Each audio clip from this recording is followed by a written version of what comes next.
حضرت شاہ عبدالعزیز صاحب محدث دہلوی رحمۃ اللہ تعالیٰ علیہ نے اس مقام پر تفسیر عزیزی میں ایک واقعہ لکھا ہے سمجھانے کے لیے۔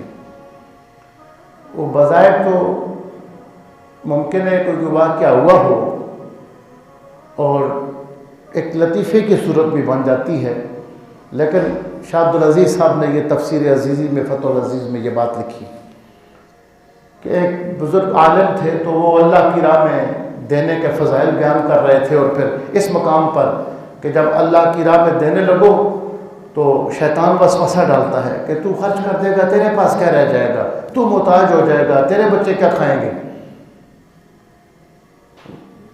وَاللَّهُ يَعِدُكُم مَّغْفِرَةً مِّنْهُ، فرمایا شیطان تمہیں محتاجی کا ڈراوا دیتا ہے اور اللہ تم سے مغفرت کا وعدہ فرماتا ہے۔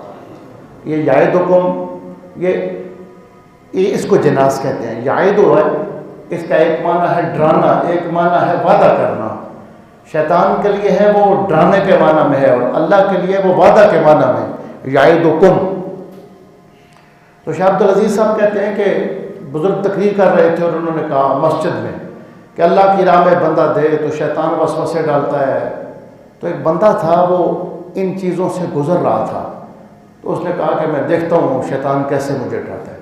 اس نے کہا آج میرے گھر جو کچھ ہے نا وہ سارا جا کر اللہ کی راہ میں دو۔ وہ بڑے جوش اور جذبے میں اٹھ کر اپنے گھر گیا، جو کچھ سونا چاندی پیسہ تھا وہ سارا اٹھایا اور کہنے لگا کہ میں اللہ کی راہ میں دینے کے لیے جاتا ہوں۔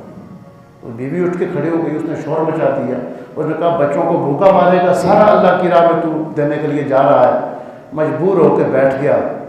تو دوسرے دن ٹھنڈا سا ہو کر آیا تو بزرگوں نے کہا کہ پھر کیا ہوا، اللہ کی راہ میں سارا خرچ؟ میں نے کہا تھا نا کہ شیطان خرچ نہیں کرنے دیتا۔ تو کہنے لگا شیطان سے تو میں نکل گیا تھا، شیطان کی امی نے مجھے پکڑ لیا تھا۔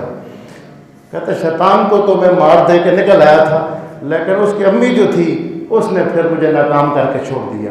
شاہ عبدالعزیز صاحب نے تفسیر عزیزی میں اس مقام پر یہ بات لکھی ہے۔